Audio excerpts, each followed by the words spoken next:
Hey, it's your friend Choice CJ here, and this is our team prep video for our Week 9 battle of the UBC Season number 3.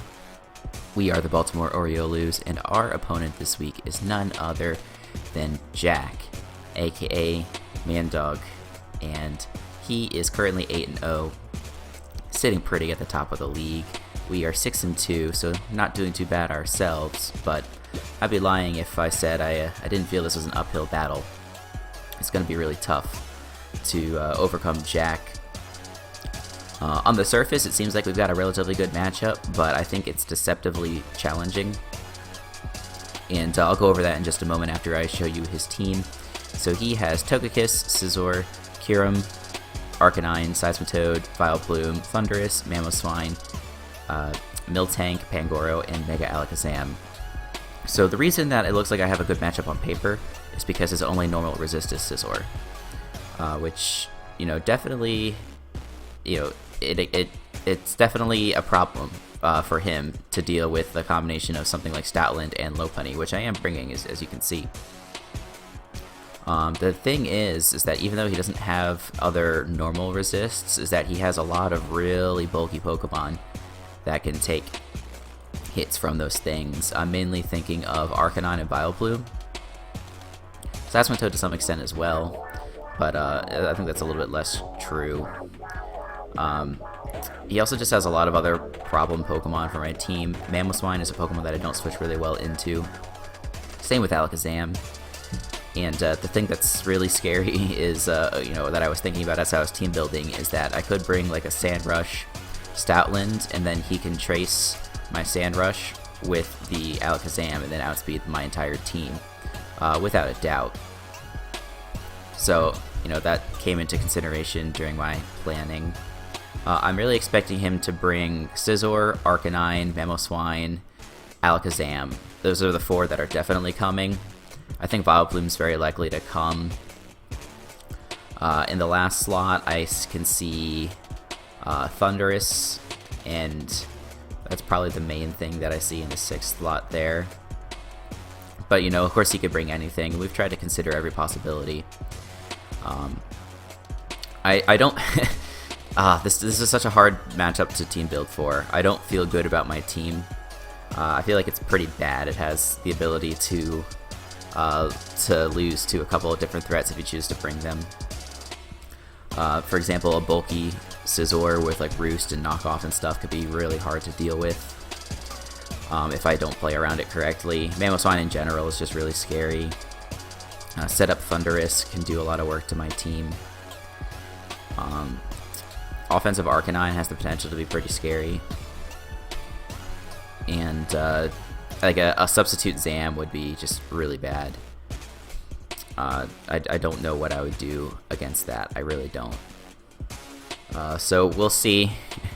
We have some cool mons on this team. Unfortunately, there are some other really awesome sets that I wanted to bring that I just couldn't. That we'll talk about at a later time. Let's go ahead and hop right on into the team. We're starting off with the Choice Banded Stoutland, Return Facade, Fire Fang Superpower.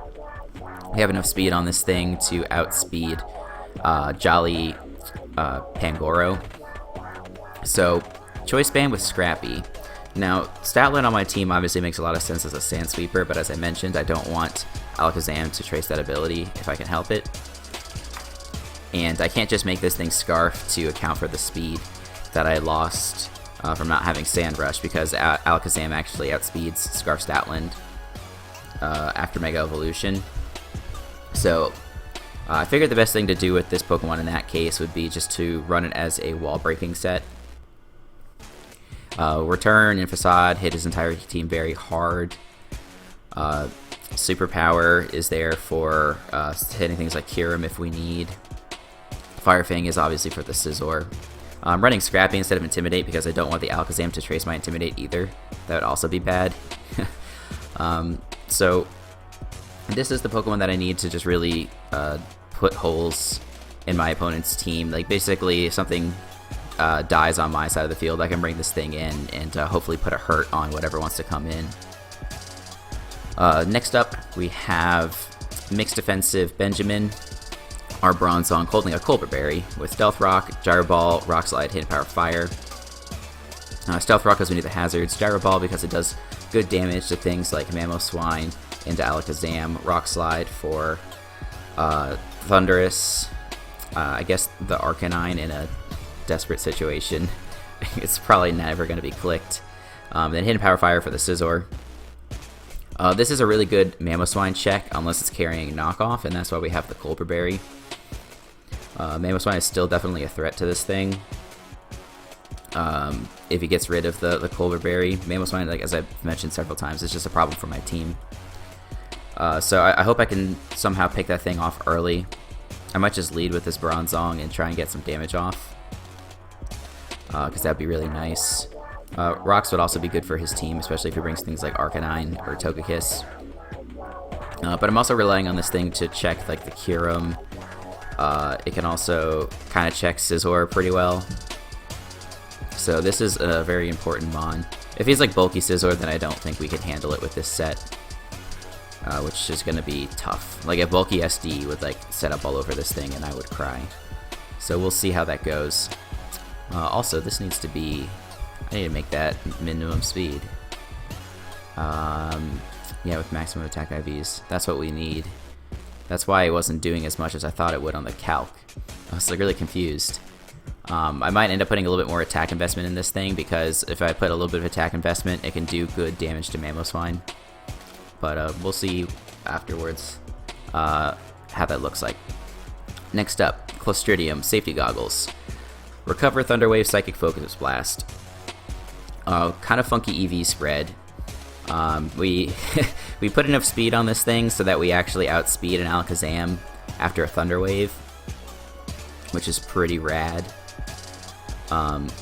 Recover obviously is pretty important. Psychic because it hits most of his team pretty hard. Focus Blast to hit the other things. It unfortunately doesn't hit the Alakazam, but all we need to do is T-Wave that thing.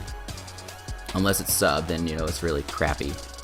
But this is really close to the set that I saw Gypsy King run in his CPC match this past week, and it literally got 5 kills against his opponent's team.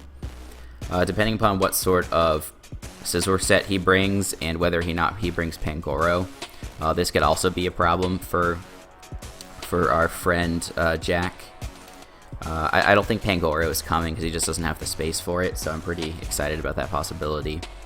But yeah, this thing just needs to be annoying, slow things down, which is going to really help out Pokemon like Stoutland that just really need to plow through the team. Safety Goggles so that we can switch in automatically on Vileplume. Vileplume is going to do a little bit with a move like Sludge Bomb, but we can like recover up. Most likely he's going to switch out because he doesn't want to take a ton of damage on his Vileplume. Vileplume is one of the better checks that he has to make a Lopunny. So I can Thunder Wave, predicting the switch, recover up on whatever move he wants to go for next. I might not stay in on something like Scizor, because I don't want it to knock off my Safety Goggles, because that's what makes this a good switch in for the Vileplume, obviously. I guess after I do it once, he can anticipate that, like the switch in, and then make a double out into something like Scizor or Alakazam that can take this on a little bit better. Next up, we've got a fully physically defensive Blastoise with Scald, Toxic, Rest, and Sleep Talk. It's kind of sad. It's like my best check to things like Mamoswine and Arcanine. Really does not deal with them well. But we can Scald the Arcanine, Scald the Mamoswine, do good damage.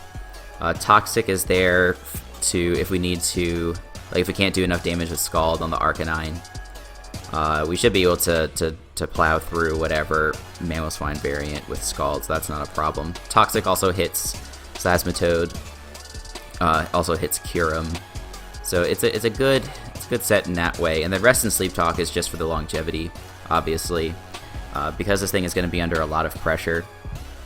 I want it to always be close to full health.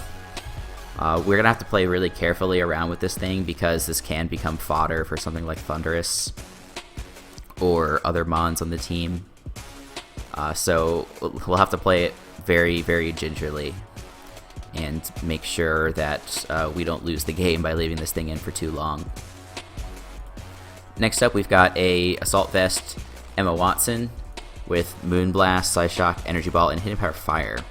Now, this is quote-unquote my switch-in for Alakazam. We're not 2-hit KO'd by Shadow Ball. If he goes for like Psychic and then goes for Shadow Ball twice, I think we can live those 3 hits in sequence and we can kill with 2 Moonblasts. This is also kind of a funny scenario that could happen. So if he's like a bulky Scizor without Swords Dance, we can come in, not on a Bullet Punch, but maybe like a Predicted Roost, trace the Technician, and hit it up with the Technician boosted Hidden Power Fire. That would be really cool. Again, I'm not saying that this is my switch into a Scizor. Scizor definitely kills me with Bullet Punch if it's Choice Banded.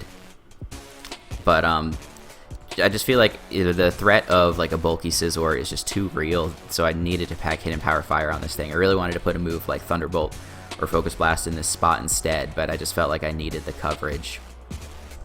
Just in case I need to sack this thing off to a Scizor. Because it's gonna be so hard to deal with the sets that I've brought. I could have brought some other things to deal with it, like a Zapdos or my Hippowdon. I had a really cool Hippowdon set that I wanted to bring, but I felt like I needed these other mons more, and maybe that'll come back to bite me in the butt. But we'll see. But yeah, this switches into Alakazam, and also switches into Kyurem, switches into Thundurus fairly well, switches into Togekiss rather well. Maybe I'll take off the Energy Ball for like a Thunderbolt. I think that's what I'll do. Because the Energy Ball... Well, no, the Energy Ball is the only move that I have to hit Seismitoad super effectively. So I don't know. We'll see. I also have Bronzong as a switch-in for Togekiss. So we'll see. Like I said, I don't know... Like, I don't know how else I could have prepared for this matchup. I've been thinking about this matchup for several days now. And I just don't know what else to do. So then last but not least, we'll go to Mega Lopunny, Fake Out, Return, Fire Punch, and Agility. Now, Fake Out should be relatively nice, just to revenge things. Do good damage to Zam. It does like 45% to Zam. Return hits everything on the team really hard. Fire Punch hits Scizor. Now, I know that Jack knows that I'm going to have Fake Out on this thing. So, and it's going to be one of my best ways of dealing with Alakazam. So, as long as the thing doesn't have a sub-up, and if I know he has the Protect, I can make a play and bring this thing in after a sack. He clicks Protect, expecting my Fake Out, and then I click Agility. And then I outspeed his Zam, outspeed everything on his team extremely easily. And if like Scizor's out of the way and Pokemon such as Vileplume are sufficiently weakened, so like 40% or less, Arcanine is at, Arcanine pretty much needs to be dead actually for us to have any success with this set.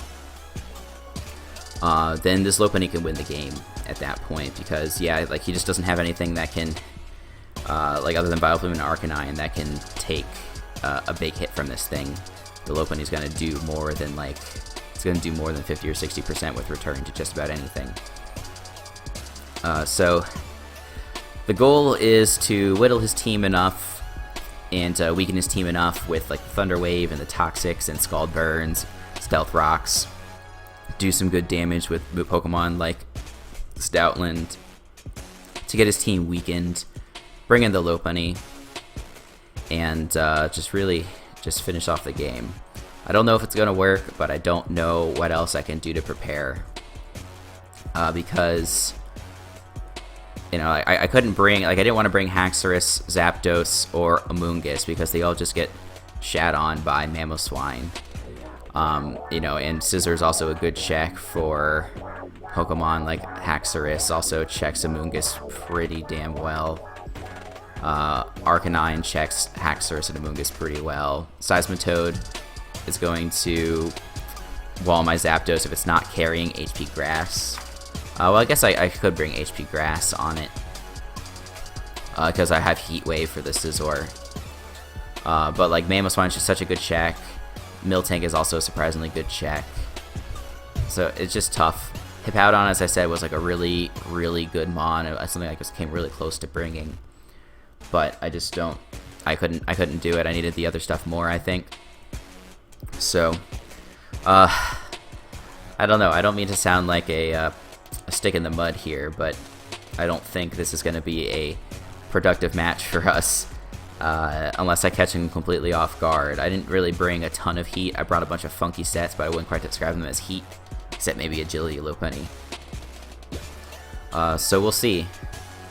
Jack is just a really solid player. He doesn't make mistakes. And he's going to be a challenge. So anyway, the battle will be going up tomorrow. Hope you guys are looking forward to it. Make sure you check back for that, and you check back to the channel for all sorts of other Pokemon content. So, until the next time, I will see you guys later.